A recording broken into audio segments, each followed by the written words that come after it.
Sur les institutions fédérales. C'est ça leur problème. Mais si on veut réformer le Sénat sans notre consentement. Non, je m'excuse. La Constitution canadienne est claire là-dessus. Ce qui touche le poids du Québec à l'intérieur des institutions canadiennes, ça se trait aussi à la place du Québec dans le Canada. Et je pense clairement que là-dessus, il y a une modification qui touche autant le poids du Québec que son équilibre dans l'ensemble canadien. Il a été dit par M. Chrétien que ça ne se ferait pas sans l'accord du Québec. Alors, moi, je pense que là-dessus, c'est clair. M. Chrétien a brisé tellement de promesses dans le passé qu'il faudrait vraiment être naïf. On va y revenir dans un moment. On va y revenir, si vous voulez. Messieurs, tantôt, je reviens à vous, Michel Vastel. Pour l'instant, nous allons à l'hélicoptère. Roger Laroche est dans son hélicoptère et du haut du ciel, il nous raconte ce qu'il voit. On constate, Jean, que là, il y a des mouvements de foule qui s'exercent sur René Lévesque, sur Peel et principalement sur Sainte-Catherine. Tout se déroule dans l'ordre. Selon l'évaluation policière, il y avait 35 000 personnes de massées pour entendre les allocutions. Tout s'est déroulé bien calme. Une autre évaluation permettrait peut-être de dire qu'il y avait aussi de monde pour remplir le stade olympique, peut-être 50 000. Les organisateurs, eux, ont une évaluation beaucoup plus généreuse. Mais en survol de l'endroit, je pouvais apercevoir dans les édifices à hauteur plusieurs employés de bureaux massés dans les vitres en observant ce spectacle et qui était quand même haut en couleur, le bleu et le rouge dominant. Tout s'est déroulé bien calme. Les policiers nous disent que c'était aussi calme que lorsqu'il y a tenu d'un événement sportif tel la Coupe Stanley.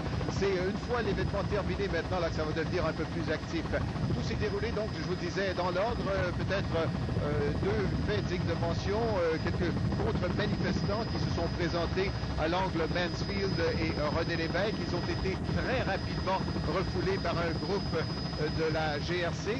D'autre part, il y a un avion à bannière qui survole présentement le centre-ville, affichant la phrase suivante: « Bienvenue à nos futurs partenaires ». Ce sont à peu près les deux signes du camp adverse qui se sont manifestés durant ce ralliement. Encore une fois, tout se déroule dans l'ordre. Il n'y a pas de gros problèmes de circulation pour l'instant. Il y a plusieurs stationnements en périphérie là qui sont combles d'autobus et on suit bien sûr la situation de très près. Les véhicules d'urgence semblent pouvoir bien circuler. Il n'y a eu qu'un seul malaise de rapporter durant les allocutions et la personne a été quand même rapidement évacuée par ambulance vers l'hôpital. À vous, Jean. Bonjour, Mme Kopp. Bonjour. Qu'est-ce que vous pensez du rassemblement d'aujourd'hui? Oh, je pense que c'est fantastique. On a vraiment, comme a dit Jean Charest, on a le vent dans les voiles, on a même le vent un peu partout, puis c'est le vent pour le Canada. Pensez-vous que ça va avoir un impact sur la campagne référendaire? Absolument, ça va en effet, parce que je pense que le fait qu'il y avait des gens d'un peu partout à travers le Canada qui sont venus ici de loin, on a des gens qui ont pris un avion du Yukon, 13 heures de nuit, là, chez nous, de Hamilton, les travailleurs de l'acier ont parti de chez nous à 3 heures du matin.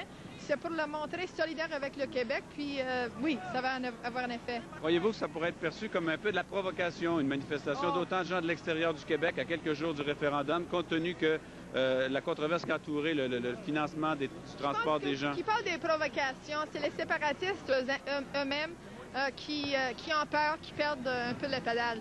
Et actuellement, là, vous avez vu M. Bouchard hier soir qui était très déçu, qui a essayé de cracher sur des gens du Canada.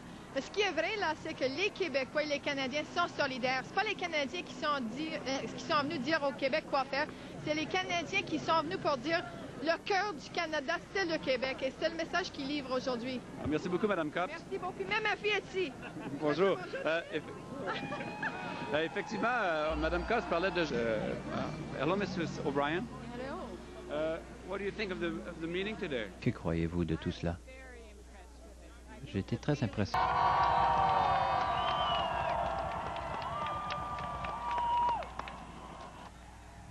Et nous dirons non lundi soir à ceux qui veulent vous enlever le Canada. Unis et solidaires, que nous sommes devenus forts et devenus ce que nous sommes. Indigné, Lucien Bouchard accuse Daniel Johnson d'avoir pris part à une manifestation illégale. De l'Ontario, de la Nouvelle-Écosse, du Manitoba, du Yukon, ils sont venus par milliers crier leur amour pour le Québec. We love Canada, we love Québec. Et on veut que Québec demeure avec nous. Québec a une culture spéciale qu'on adore. Nous avons des problèmes, mais la séparation n'est pas la solution. Tout problème dans la famille, on peut s'entendre, on peut s'arranger avec les bonnes efforts. Les manifestants ont commencé à s'entasser à la place du Canada 2 heures avant le début des discours. Sur l'heure du midi, des milliers de Montréalais ont grossi la foule. Vous travaillez à quel endroit? Montréal-Trosse. Vous profitez de votre heure de dîner pour venir ici? Je profite plus. Je veux être ici. Vous profitez de votre heure de dîner pour venir ici? Oui, exactement, oui, mais de toute façon, je suis venu. Est-ce que votre compagnie vous a donné du temps pour venir ici? Non, pas du tout, mais c'est mon temps de dîner maintenant. Vous vouliez voir qu'est-ce qui se passait? C'est ça. C'est important pour vous d'être ici? Très important pour tous les Canadiens et Québécois. Nous venons dire aux Québécois que nous voulons qu'ils restent avec nous, dit cette Ontarienne. Cet homme de Calgary a profité des rabais d'Air Canada avec toute sa famille pour venir dire au Québec de ne pas se séparer. Express our hope that Canada stays together. Jeunes, moins jeunes, travailleurs, retraités, rien ne les aurait empêchés de prendre part à ce rassemblement monstre. T'as pas d'école aujourd'hui?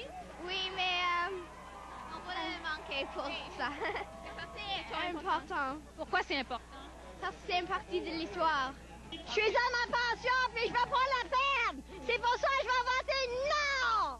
Des Français qui ont survécu et qui sont devenus des gens confiants en eux-mêmes et qui n'ont pas peur de prendre des défis à l'échelle nationale et à l'échelle internationale.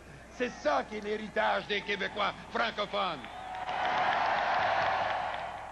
En anglais, le premier ministre Chrétien a parlé d'un Canada uni d'un océan à l'autre. Il a adopté un ton grave pour évoquer le vote du 30 octobre.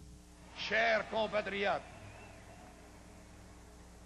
j'ai confiance dans le jugement des citoyens du Québec.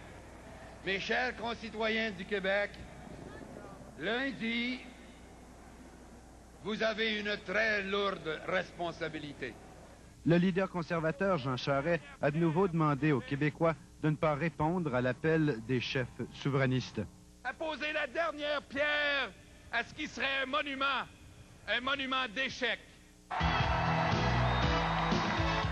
Aucun des 3 chefs fédéralistes n'est revenu sur un engagement constitutionnel précis et Daniel Johnson a pesé de tout son poids sur cette dernière grande assemblée de la campagne. Et je dis à messieurs Parizeau et Bouchard qui nous regardez en ce moment, regardez! Regardez ce qu'est la solidarité! Contrairement au premier ministre Chrétien, Daniel Johnson a choisi une image forte pour parler du vote de lundi. Et on nous demande aujourd'hui de décider pour lundi le 30 octobre, de nous arracher le cœur. Mais jamais, M. Parizeau, jamais, M. Bouchard.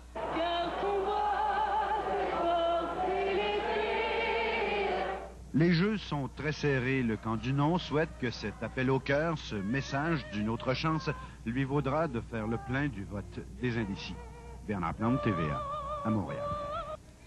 Il y avait un mot d'ordre dans le camp du oui. Éviter la provocation. Dès qu'une affiche du oui apparaissait, après quelques réactions, elle était aussitôt confisquée par des individus travaillant pour le camp du oui. Donc là, on relaxe, on ne fait pas de provocation. Je vais juste vous demander d'être très tranquille et de respecter le plan de match, OK? Mais quelques pancartes, quelques banderoles réussissaient inévitablement à réapparaître. Et aussitôt, elles étaient dénoncées.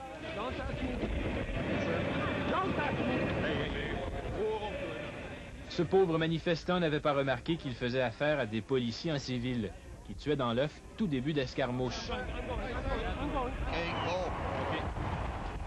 Ne représentant probablement que lui-même, mais voyant dans les affiches du oui une provocation, cet homme a explosé.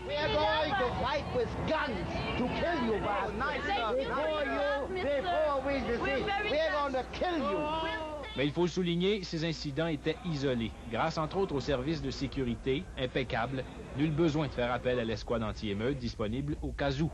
Décidément, on avait tout prévu, sauf un détail. L'affiche sur l'autobus qui transportait l'escouade. Sylvain Drapeau, TVA, à Montréal. Le chef du Parti de la loi naturelle du Québec, M. Alain Fagui, a décidé de donner son appui au non. Oui, nous avons appuyé le camp du non parce que le Canada joue un rôle important dans le monde. Il nourrit le monde de paix, de conciliation et d'amour.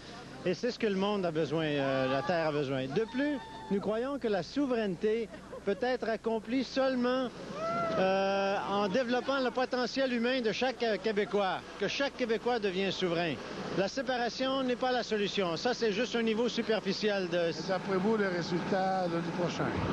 Les prévisions? Nous sommes convaincus que le non va remporter. Bene, una manifestazione. C'est une véritable marée humaine qui envahit le cœur de Montréal ce matin.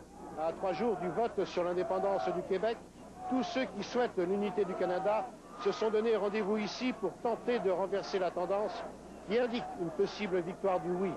Ils viennent de tous les États du Canada et parfois de fort loin. Les compagnies aériennes avaient d'ailleurs offert des tarifs réduits. Je viens d'Halifax, c'est à 1500 km d'ici, sur la côte atlantique. Vous êtes venu comment? En avion. Et on vous a fait des réductions? Oui, un peu de réduction, mais quand on est un budget, c'est cher quand même, mais ça vaut la peine pour sauver le Canada. Les motivations de ces Canadiens sont diverses. Il y a ceux qui craignent pour leurs économies. On a besoin du Québec. Mon cœur est au Québec, mais mon portefeuille est en Ontario. Alors. Et il y a ceux qui pensent que le Québec fait partie de la personnalité du Canada. Parce que je suis québécois, je suis canadienne, puis je veux pas voir mon pays juste aller comme ça. Je suis fier d'être québécois, même canadien. Mais dans cette campagne au ton si particulier, le message apporté par ces milliers de personnes était d'abord un cri d'amour. I love Quebec! Québec, je t'aime! Mon cher Québec, le Canada ne peut pas se passer de toi. Mon cher Québec, le Canada, de ton bonheur autant que toi. Mais quelle que soit l'issue du référendum de lundi prochain, le Québec aura de toute façon gagné, car la forte poussée des indépendantistes modifie de façon radicale les rapports entre anglophones et francophones. Facts. Close to 6,000 people gathered in the city's Grand Parade Square to urge Quebec to stay in Canada. A noon-hour crowd braved sub-zero temperatures in Yellowknife in support of unity. And in Victoria, a crowd of 1,000 attended a rally at the BC legislature. There was a flag-raising ceremony today in downtown Calgary. Calgary has long been twinned with Quebec City, and today City Hall raised the Quebec flag in a demonstration of national unity. Dernière croisade pour le Canada. Il y avait au moins 35 000 Canadiens de partout au pays qui ont assisté, grâce notamment au rabais boni des transporteurs aériens, de Via Rail, sans compter les autobus gratuits. Je vais demander à mes deux invités, est-ce que vous pensez d'abord, on parle d'illégalité là, du côté du oui, qu'on aurait déjà dépassé les budgets alloués en campagne référendaire. D'abord, est-ce que c'est légal et est-ce que ça peut avoir une influence sur le vote de lundi?